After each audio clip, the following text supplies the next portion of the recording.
রবিবার ভাটপাড়ায় শুভেন্দুর বিশেষ দাওয়াই থিওরি বিরোধী দলনেতা শুভেন্দু অধিকারী আবার রাজ্যের রাষ্ট্রপতি শাসন জারি করে নির্বাচন করার কথা বললেন। তবে এবার সেই দাবির সঙ্গে জুড়ে দিলেন বিশেষ দাওয়াইয়ের কথা। শুভেন্দু বলেন, বাংলার পরিবেশ অন্যরকম, এখানে বিশেষ দাওয়াই লাগবে, কিন্তু কি এই বিশেষ দাওয়াই, সেই ব্যাখ্যাও খানিকটা দিয়েছেন শুভেন্দু।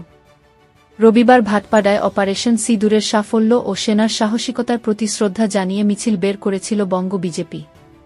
মিছিলের প্রথম সারিতে ছিলেন রাজ্যের বিরোধী দলনেতা শুভেন্দু অধিকারী, তাপস রায়, অর্জুন সিম ও কৌস্তব বাগচি। বাংলা নির্বাচন হলে তৃণমূলের হার হবে বলেই মনে করেন তিনি।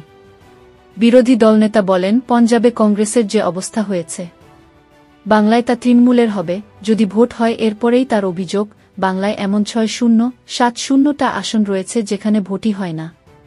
নির্বাচন কমিশনকে বলব ওই 2 মাসের জন্য রাষ্ট্রপতি শাসন জারি করে ভোট করাক। এই রাষ্ট্রপতি শাসন জারি করে নির্বাচনের পক্ষে সওয়াল শুভেন্দুর কাছে প্রথম নয়। বঙ্গ বিজেপির উত্থানের পর থেকেই নানা সময়ে রাষ্ট্রপতি শাসন জারি করার দাবি শোনা গিয়েছে। সামনেই বিধানসভা নির্বাচন, সুতরাং তার আগে স্বাভাবিক ছন্দে এই দাবি ফের একবার মাথা চাড়া দিয়ে উঠবে বলেই মনে করছে ওয়াকিবহাল মহল।